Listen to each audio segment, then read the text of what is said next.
जय श्री कृष्ण। आइए जानते हैं कि भगवत गीता के अध्याय 6 का सारांश क्या है और इस अध्याय में भगवान श्री कृष्ण ने हमारे लिए क्या मुख्य संदेश दिए।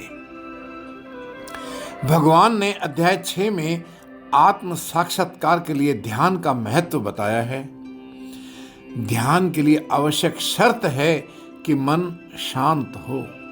अगर मन इच्छाओं और आसक्तियों से बोझिल है तो ध्यान असंभव है। आध्यात्मिक होने के लिए गेरुए वस्त्र पहनने या खुद को सांसारिक सुखों से वंचित करने की आवश्यकता नहीं है। बस जरूरत है तो मानसिकता के बदलाव की। एक आत्म साक्षात्कारी आत्मा वह है जो हर जीवित प्राणी में भगवान को देखता है। अर्जुन पूछते हैं कि उन लोगों का भाग्य क्या होता है जो आध्यात्मिक जीवन के लिए खुद को समर्पित तो करते हैं लेकिन बोध प्राप्त करने से पहले मर जाते हैं। प्रभु उत्तर देते हैं कि उनके प्रयास व्यर्थ नहीं जाते।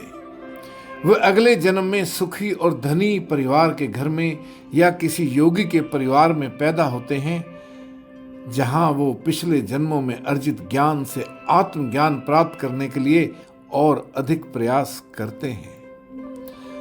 त्याग का अर्थ कर्म का त्याग नहीं है।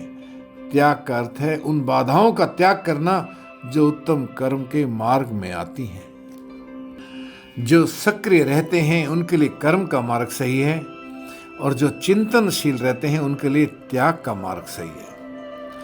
प्रगति चाहे भौतिक हो या आध्यात्मिक, दोनों के लिए सेल्फ डिसिप्लिन होना बहुत आवश्यक है। एकत्रित मन शांत और प्रभावशाली होता है, उसमें शक्ति होती है। बिखरे मन में कोई शक्ति नहीं होती।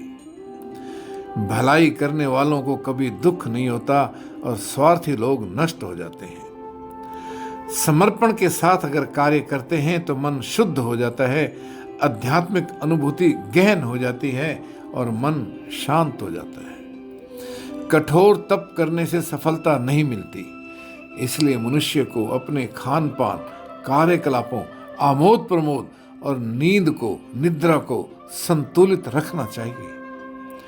मन को वश में करना कठिन है, ये सही है, लेकिन अभ्यास और वृत्ति द्वारा इसे नियंत्रित किया जा सकता है। जब मन शुद्ध हो जाता है तो यह अलौकिकता में स्थिर हो जाता है। आनंद की इस अवस्था को समाधि कहते हैं, जिसमें मनुष्य असीम दिव्य आनंद प्राप्त करता है। तो दोस्तों, ये था सारांश और कुछ मुख्य संदेश जो अध्याय 6 में प्रभु श्री कृष्ण ने हम सब के लिए दिए हैं। हरे कृष्ण।